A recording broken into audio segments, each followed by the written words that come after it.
We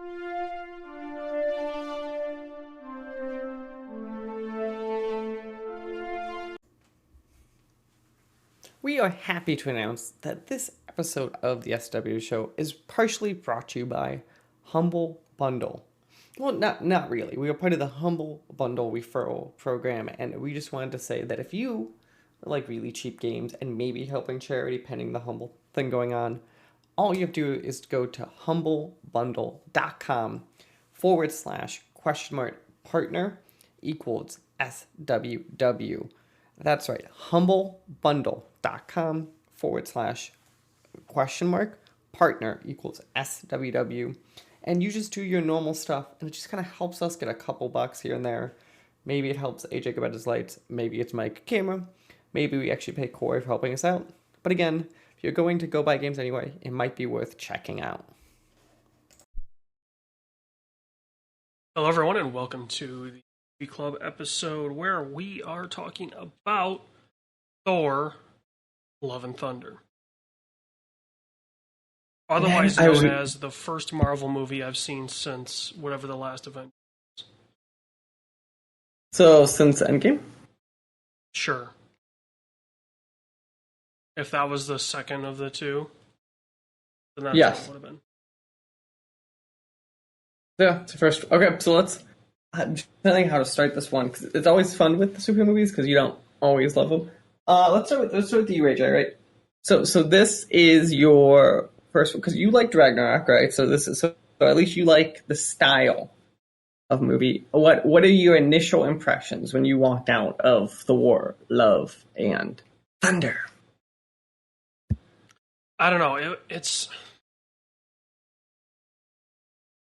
this movie has, I think, an identity crisis in the sense that it wants to be something different, but it still needs to follow the Marvel kind of outline. And you can kind of feel when they're like, okay, well, we have to do this because it has to tie in with this and set up that and reference this other thing. You know, like, everything else in this movie wanted to keep it as separate as possible. Right, like, Taika wanted to keep his movies kind of his movies with Ragnarok and then this. And this feels like it's trying way too hard to, especially in the beginning, when it's all about the Guardians. Like, okay. So, I agree with you. The Guardians of being one. I think there are pieces in the beginning though that I think I really like. So I think we'll get to. I think. Wow, what is the actor's name? I think I'd have this ready. When we see stuff like when you see Christian Bale as Gore, I think that's a really cool opening. Also, I think the opening of this movie being a quiet, like the cold open. I really like that cold open. Which did they not do this with some of their other Marvel movies? It's hit or miss. So, like, Endgame's a very famous cold open. Infinity War, obviously, cold open is Thanos kind of like is the exact ending of Ragnarok. But as a whole, cold openings are not super common in the MCU. Or it's like, oh, here's a superhero thing happening. Where this very much was like a cold opening, and we're setting up the villain. I think that's probably a more unique case of it. Also, the fact that we never had a true title card for this movie until the very end was awesome. We had a title card, did we not? No, it was just the Marvel sequence. Which that Marvel sequence I thought was cool in the sense of that you probably care less, but actually, I don't know if you know, it includes the shows in that Marvel sequence. I think it's the first time we saw that. No. In a theater. Oh, shit. What was it? One of the other ones did, and I remember seeing stuff on Twitter about it could have been Strange. I just don't remember seeing it in Strange. I don't think it was Doctor Strange. I feel like it was before that. Because So I our feel like I had Phase heard that. 4, so our Phase 4 films post TV shows go, I think in order, Black Widow to Shang-Chi to Eternals to Spidey to Doc to this. Yeah, it might have been for Spider-Man. I feel like I saw people talking about this before. Could also be another situation of which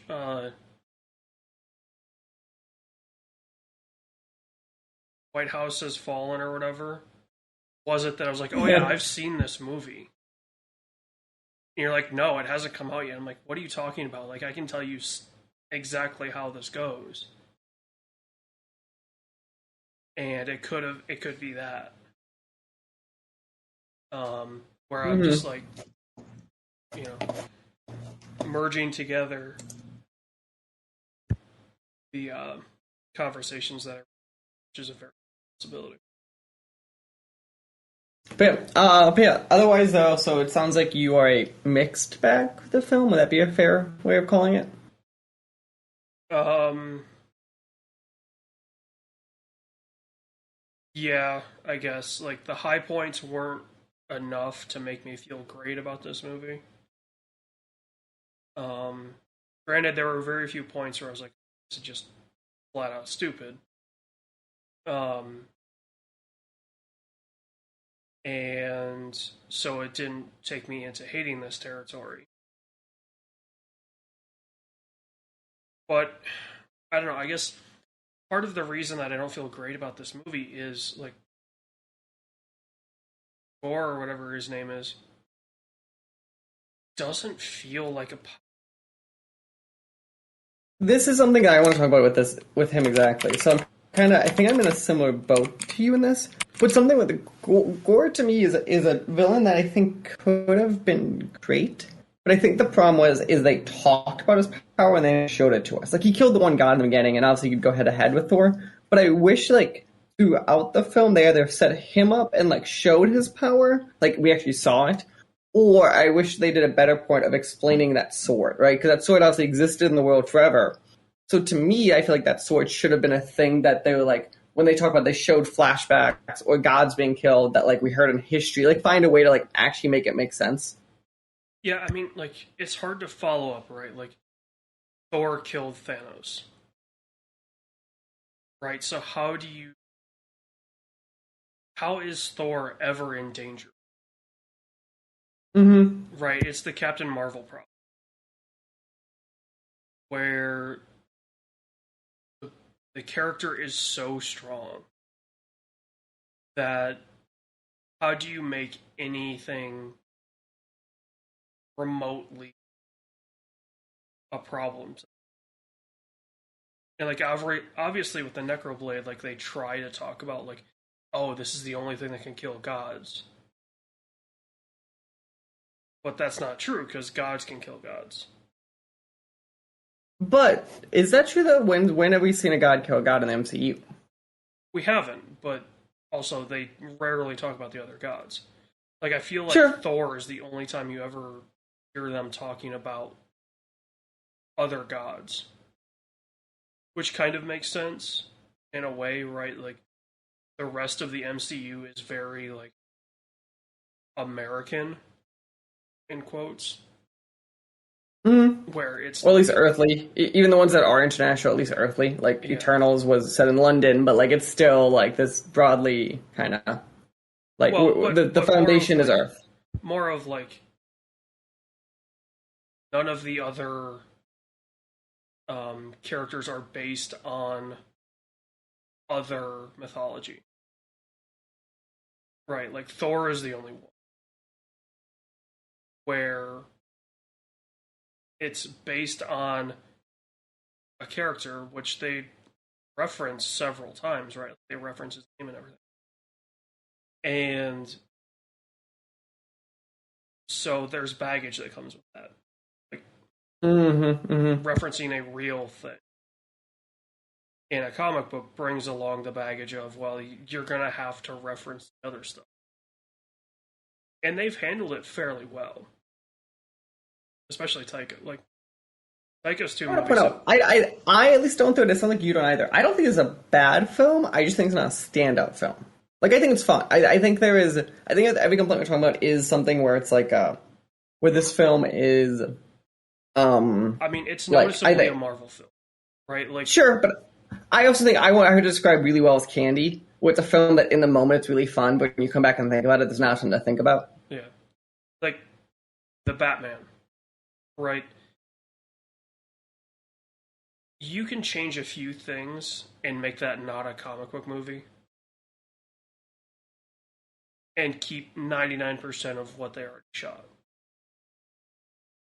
Right? Mm-hmm. All the Marvel movies are very clearly a Marvel movie. They're very clearly a superhero. Like, you can go into, like, if I showed somebody Eternal, or if I watched Eternals, not knowing that it was a Marvel movie, skip the Marvel intro, I could tell you with probably 80% certainty halfway through the movie that, oh, this is a Marvel movie, isn't it? Because they just have a cookie cutter kind of playbook that they all hit. Right? And with Ragnarok, it was nice because it felt.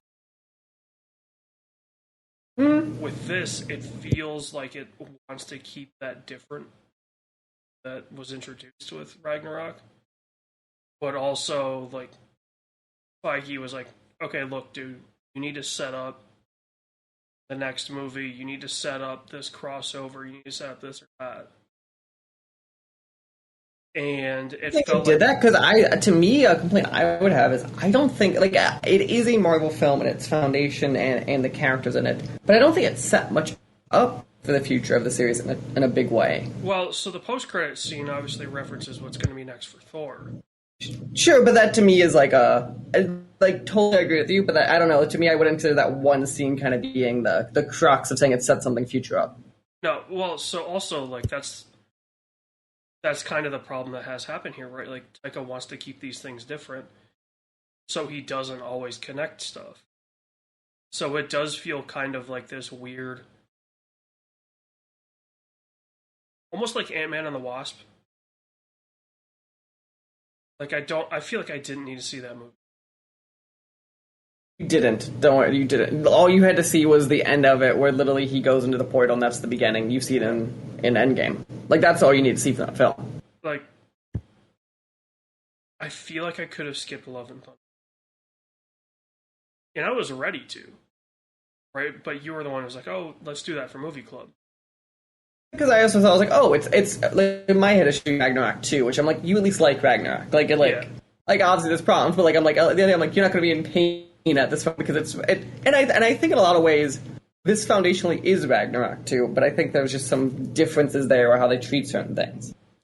I will say the references that they had in this movie towards the Norse mythology was amazing. Like, the screaming goats are a thing, which I love that they brought. The goats were great. So the goats I think were funny because they both overstayed the welcome, but them overstaying the welcome made them great. Well, and I guarantee people that didn't realize that was part of Norse mythology of there are these world goats that pull a ship around. Like, that's part of the Bifrost stuff. Like, you know, in Norse mythology, there's just these space goats. And they scream like that. So the fact that they bring those in, which I thought was hilarious. I will admit, until I figured out what they were trying to go with, I was a little annoyed with them. But then once I realized, I was like, oh, sweet. Like, this is a really cool reference. And then with the kids. The kids was a fun moment. Yeah. Well, so you notice how the lightning split up between everyone? Mm-hmm. That creates the life tree. I did not exactly catch that. What it looks like. So that was a really cool reference. Like, I don't think anyone else in my theater got it. There was one guy that was like a couple seats down that was definitely a Marvel like pervert, for lack of a better term, right? And it was like clapping at the end of the movie and hooting and hollering and all that. I don't think he realized what that was. Meanwhile, I'm sitting over there going, "Fuck yeah!" Like, get your subtle references in. Also, I love that they had Valkyrie as a king because that's what the title is, right? Like, there are no queen titles in Norse mythology. Like, they just don't exist. So the fact that they kept that and called her king was, I thought, amazing. Right? Because I was like, oh great, they're gonna call her queen because gotta stay PC or whatever. Right? Like, I did very much appreciate how they like screw that. yeah. Like that is a great little thing. I do want to jump into kind of the trauma that we've kind of jumped on, but I want to talk about the cast of this film. I think there was a few standouts kind of in it. I think so. Thor is Chris Hemsworth, obviously, and Tess Thompson as Valkyrie. I think Christian Bale. There was some stuff like where Tiki was doing like some press stuff with this film. I think he might be accurate. He goes that on paper, Gore the God Butcher might be one of the scariest villains ever in the MCU, and I think there's a truth to that. Again, I think it was not showed well, as we talked about, where I think it was explained and not showed. Where I think that's a problem. But I do like him, and I think Christian Bale really... It's almost like Christian Bale is a good actor or something. Because he played that really well. Yeah. It's almost like, trying to think of like a good reference. Like they build up this crazy boss or whatever, right, in a video game, and then it comes out and it's like this, shell of a human being that you can just like push and it falls over and you eat it. I felt like that's what this, like they're hyping up the God Butcher, like, oh, this dude kills gods. Right. I was fully thinking like, okay, this is another Thanos. Or Thanos level. But he meant also the thing which I think goes back to my Gore problem is Thanos, they were really good at humanizing. Where I think this was one of the examples where like humanizing, so the combination of showing his motivations, his strength, and then like kind of why he does what he does. Where I think Gore, I think they didn't show that they had a good intro of like why he does what he does, but I think the rest of it is where they flailed on. Yeah, I mean, like what his whole premise is that he's just gonna kill every guy. So, like, this is something that I would love to have seen them explore. Like, at least the idea. He's eventually going to become a god if he's doing that. No, he doesn't get their powers. No, like people are going to start worshiping him. Right. I wish they kind of showed that. As soon as that happens, does he then have to kill himself? Right, like that's something that they could have explored. And I felt like that could have been a really interesting way to end the movie. But make him more of a cult leader-esque figure at a certain point. Yeah. Yeah, like, I think those kind of things. Because it felt like he had no army behind him other than shadows. A cool power. I want to put it. I actually think that was a cool power, and I think they showed it. That was pretty cool. And the effects were great. Everything else about that character sucked.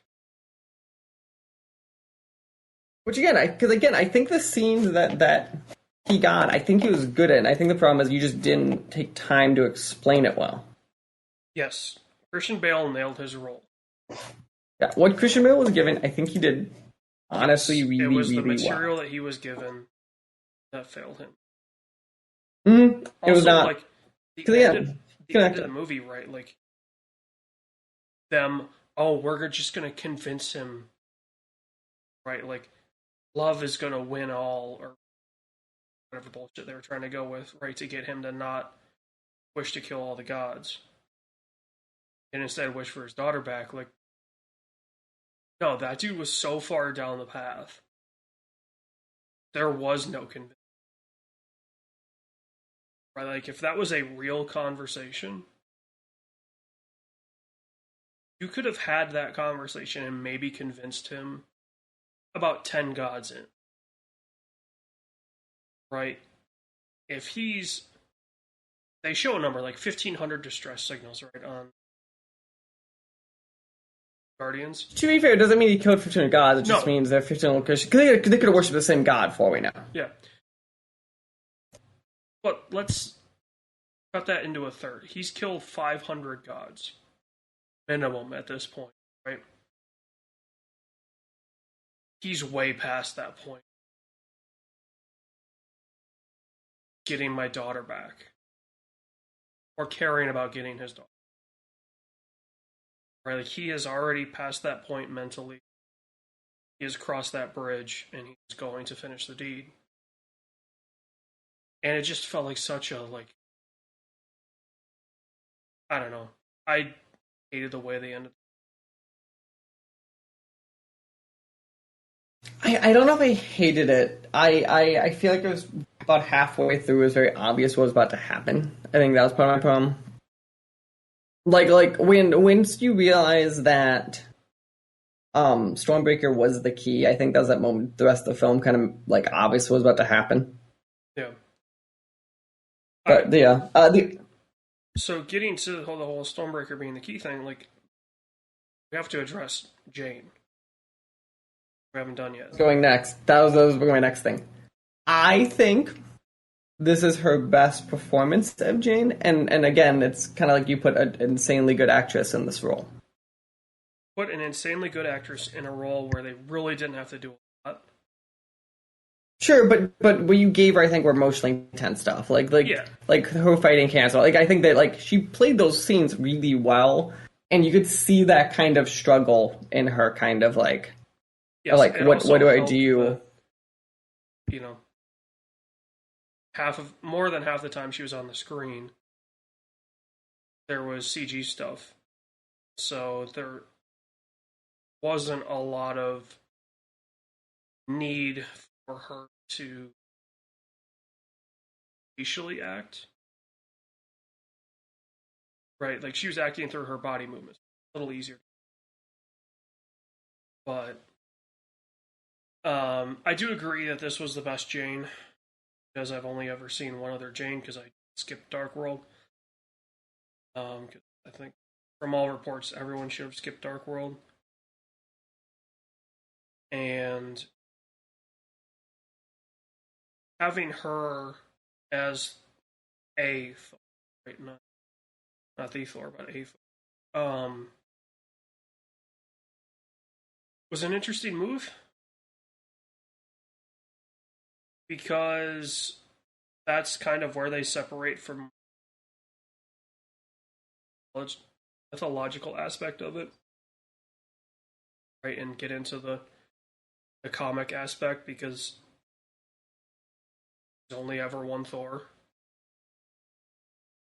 and it's Thor. No, Mighty Thor was a thing in the comics. To be fair, I know, that's what I'm saying, right? Like it separates itself from the mythological background Thor is based on, and goes into the comic book aspect that the movie's based on. I really wish, because you have this material already, why not explore Norse mythology? Right? If you're going to have a Norse god, why not actually... Yeah, especially because it'd be one thing if you didn't kill her off, because then I was like, oh, you're setting up the next Thor. Well, obviously, like, that didn't happen, right? So that becomes a very interesting kind of line of like, what, like, do you need to do that? Yeah, and I feel like because Goal's daughter is the only character that really carries over, or appears to carry over, I'm worried about the Thor franchise. And it just feels like the MCU is spinning its goddamn wheels. It feels like I think I described what I think would be a fair description is that the MCU right now, even though it is Phase Four, feels like one again because like most of this has been like there've been a couple sequels and like a couple kind of new characters, and we don't even know where we're heading. So like the last two phases, the MCU for that, we all knew the end point was Thanos, right? Where like I don't think it's Zeus. Like I feel like the Zeus thing was totally that's Thor's next adventure, not the Well, MCU's no, it's next Avengers Hercules. moment. Okay, but the point is like I feel like that's still part of Thor exclusion thing. I don't think Yes. it's a like Yeah, I don't think I they. really just the way it's set up. I don't think it Yeah, is. I don't think they bring over Hercules to fight the Guardians, right? Because that's a little too weird. Um, I do feel like Phase Two, Phase Three, they were just on train tracks, right? Like Phase One was getting them onto the tracks. As soon as they started Phase Two, it was like this train is going full steam ahead, right? It has a path and it's following that path. Post Endgame, granted, this is the only movie I've seen, but online talk about the Eternals was okay. People like Spider-Man for the references. And then Doc Strange and Shang-Chi people generally be like, at least Shang-Chi. Shang-Chi's the one I think is the standout for most people for this so far. Yeah, well, and so I was getting to that, right? Like, people like Spider-Man for the references. I feel like Doctor Strange completely fell off the face of the planet. It was a thing, and then it wasn't. Which is funny because like I think it's actually pretty good, but I agree with you in the sense of like people stop talking about it very fast. Yeah, and Shang-Chi. Like it did really well. And yeah, Shang-Chi is like, okay, this is something new. It's cool. It's trying to point to Asian market. I feel like with the way things have gone, um, with the Chinese film market, I really hope they continue with the Shang-Chi thing. But it wouldn't surprise me to see them try and change. mm-hmm. Right? Because, like, the Chinese film industry is a crater right now, right? Like, China's so hell bent on this zero COVID policy that its cities are constantly locked down. So movies aren't coming out. Nobody's going to movies. Chinese censorship board is getting pissed off at the West, rightfully so, because the West has just thrown up a middle finger to them several times. For the record, I back the West doing that, but I understand Yes, why they're pissed I off. absolutely back it. I absolutely back it. I understand why they're mad though. Like you understand logistically why they're mad, but at the same time we talk about like other stuff. We agree with them. Like it's the conversation we had about Top Gun, right? Like you can't change that. You can't change the patches on his jacket. There are so many of those jackets out in the world, right? That either people have bought fakes have been sold, people have made their own. That jacket is iconic, and you can't change anything about it because people are going to. I feel like since let's call it so they've had 5 Phase 4 movies. They're batting what 200? It's 6 actually, but go on. In order, Black Widow. Oh. Black Widow's 1. So Talk it's about Black something that Widow. I forgot about. So the order in my head, if I'm right, is Black Widow, Shang-Chi, Eternals, Spidey, Doc, and now this. Okay, so they've had 6. The fact that I forgot about Black Widow should prove to you that they've only been successful on one. So let's see. So Shang-Chi's, I think, our baseline of real success. Yes, that's one. Spidey's like that next, maybe, maybe not, depending who you ask. And then I think Strange kind of is that next also, kind of like a little less successful, but there's definitely like that level. And I think the rest then are kind of your. So at most, you've succeeded on 2 of these. And 2 of them were tied together. Right, with Spidey and Doctor Strange. The fact that I don't know what's going on, and that there's no path that I can see, should prove to you this is a disaster. I will be very curious, because I think standalone some of these ones are fine, right? Like that we said, even the ones that aren't putting us on a path yet. So I wanna still give them the benefit of they pulled this together before, and maybe they will, maybe they won't, right? Because there also is a TV show that I'm talking about, which again, though, I still find a way that none of them kind of pull into a direction yet. So it'll be interesting, kind of, to see, because the direction that like Wanda is the villain of it, right? And that was actually a direction that was kind of actually pulled from the shows, and actually kind of that was the one time that, even though the problems with Strange, that you actually saw a direction being pulled, right? Because you didn't see them, but Loki explained a piece of it. Wanda was just, these things explain pieces of it, and now we know that Cap 4 is coming, and then they set up Cap 4 in Falcon Winter Soldier. So I'm going to be curious if the rest of these other disparate pieces though can kind of actually come together fully. You know what this is reminding me of? I feel like we talked about this before. The MCU reminds me of the Destiny lore, where, specifically the Destiny 2, where all of that shit was on a different site. Right, so if you wanted to read about the gun that you got, or read about why certain characters hate each other, you had to go out of your way. None of it was explained. I feel like that's what the MCU's do. The TV shows are setting up the movies. Yeah, and it might. And again, I don't know if it is, but that's. I think that's probably a fair comparison. And to be fair, Comic-Con's coming up in a couple weeks here. We might know what's being set up then, because there is a Marvel panel. We know that for a fact. We only know a couple things in it.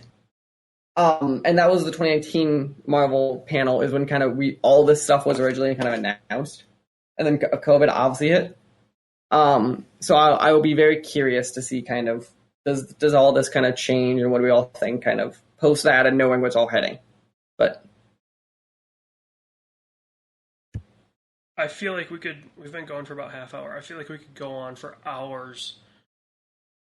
Yeah. About this let's wrap this with. It's just And again, I will point out, there are pieces I think both of us really like in there, or find fun. It is the Watiki charm is in this film. I also think maybe they needed a couple more editing passes to kind of control him in this film. I think that's probably what I'd say. I think they might have put Watiki too far off the leash on this one. So, I saw something, and Taika was like, "This is the gayest Marvel movie ever," or whatever. And I think I saw it. I saw the comment Friday, so somebody had already seen it and was responding to that. Well, if you know what he's been doing with What We Do in the Shadows and Flag Means Death and some of his other projects, they're this thing barely scratches the surface. And it's true, right? The only thing that we saw was Valkyrie's, kind of desire to get Jane. Right? That was the only thing. So, or the Korgs being gay or whatever. There's a couple of things kind of there. Well, but also there's no proof that there's female Korgs. So is he calling them? No, stop. No, but there is, because Ragnarok, he talked about his mom. So then how? Yeah, because he said his mom and his dad, his father-in-law, who he hated, was the exact quote. I watched Ragnarok the other night with my girlfriend. That's how I know that. But that's literally was the exact quote, was his mom and his father-in-law, who he hated. So he said the word mom. He didn't say like parent. Okay, he said the word mom. So they're like completely just. So that whole thing was just like bullshit, I guess. Like, in that sense of like, oh, we're just gonna have this in here to, keep the gay going. Yeah, like see what Valkyrie. The Valkyrie one actually offends me a lot less because the Valkyrie one, Yes. I'm pretty sure, like in mythology, I thought there was that's because they're all females. So it's kind of like one of those things. With that one, at least like you could kind of go that extra line and like I wouldn't question it because like at least like even though I feel it's there to be there, it at least kind of like a point to something and make that jump make sense. Yeah. With this one, like with like other stuff, like I see it too. Like I think it was obviously like an Endgame, right, where they do a therapy group and like. One of the Russo brothers is like gay, and it's like okay, that one's totally fine. Well, yeah, the Korg one's really weird because they totally set it up in a different film differently. Yeah. But yeah, I mean, like, look, Thor: Love and Thunder is luckily only like 2 something. Right, like it's low 2 hours. If it's one actually, it's runtime is an hour 59 minutes. I'm glad it's that short. I think that helps a lot. I think which is unless they did stuff that we were complaining about of like showing certain things, I think that might be the only time I accept it. But if you did it to like make gags longer, I think it would be too much. Yeah, I feel like some of the gags go on too long. Which, speaking of gags, before we run this up, we have to talk about Zeus for a hot second. Okay. How do you convince A, Russell Crowe to be Zeus, and then B, what was that accent? It was supposed to be like Mediterranean. Was it though? Which makes sense, right? Like, it was more Italian than Greek.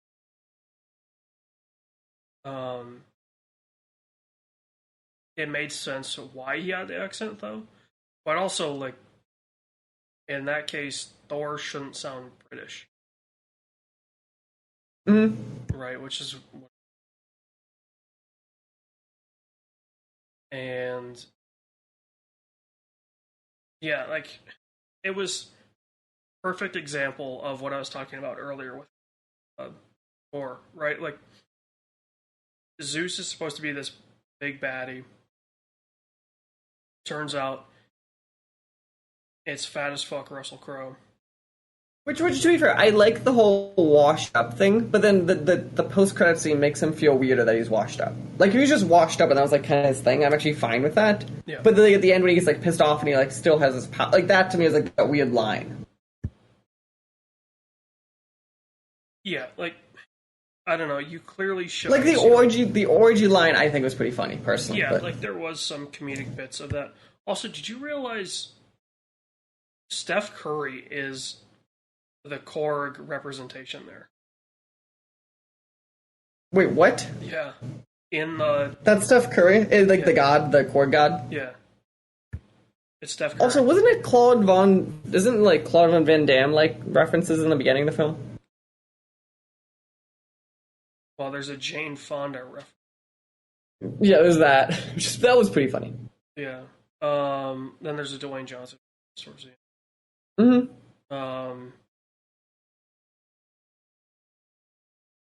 Yeah. Well, okay, yes. I guess there is a JCVD reference in that first fight with the splits. But that's more of like an homage. I wouldn't necessarily call that like a... Fair. So. Perfect. Let's end with how we always end these. So here's the question I'm going to ask you. Do you A, skip the film? B, wait for it to be on Disney Plus in 3 months?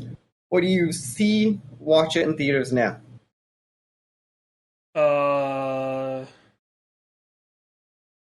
Definitely not C. So I'm leaning towards B. I think if you enjoy it, I think there are bits on this that are good. Even if you don't love Marvel stuff, I think there is like I think like Marvel stuff, there's something there, and I think it might just be fun just to watch Thor in some scenes. Is kind of where I'm at on Yeah, that one. so I'm leaning towards like C for now, maybe 2 years down the road B. Right? Like you can skip it for now, it doesn't seem to matter. And But I then think there's at least an enjoyable time here. I agree with you saying maybe don't spend the $50 people spend in theaters, but like, hey, if you have Disney Plus and you're bored one night, I think there's an enjoyable time here for sure. yeah, but you don't need to wait until it's on Disney to see those.